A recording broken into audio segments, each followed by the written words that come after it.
Hello guys, మీకు బైస్టాండర్డ్ effect గురించి తెలుసా? It is a social psychologic phenomena. అంటే ఏంటో కాదు.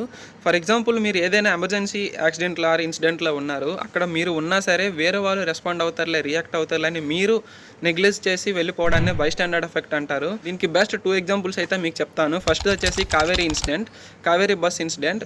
ఈ ఇన్సిడెంట్ జరగక ముందు, ఆ బైక్ యాక్సిడెంట్ జరిగిన తర్వాత 30 మినిట్స్ పాటు ఈ బైక్ అయితే 10 వెహికల్స్ అయితే క్రాస్ చేశాయి. ఇన్ఫ్యాక్ట్ అందులో ఒక బస్ అయితే ఈ వెహికల్ని క్రాష్ చేసుకొని కూడా వెళ్ళింది. అతను కూడా రెస్పాండ్ అవ్వలేదు. ఇన్ఫ్యాక్ట్ వాళ్ళు కనుక రెస్పాండ్ అయ్యి ఉంటే ఈరోజు మనం ఈ కావేరీ బస్ యాక్సిడెంట్ గురించి మాట్లాడుకునే వాళ్ళం కాదు. And second incident Palasa Kashibugga incident.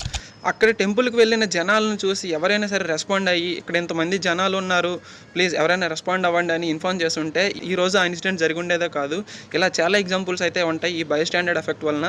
So ఇక్కడ నుండి ప్రతి ఒక్కరు కూడా ప్రామిస్ చేయండి, ఇలాంటి ఇన్సిడెంట్స్ ఎప్పుడు జరిగినా సరే 112 గుర్తుంచుకోండి, 112 ఈ నెంబర్కి ఇన్ఫార్మ్ చేయండి.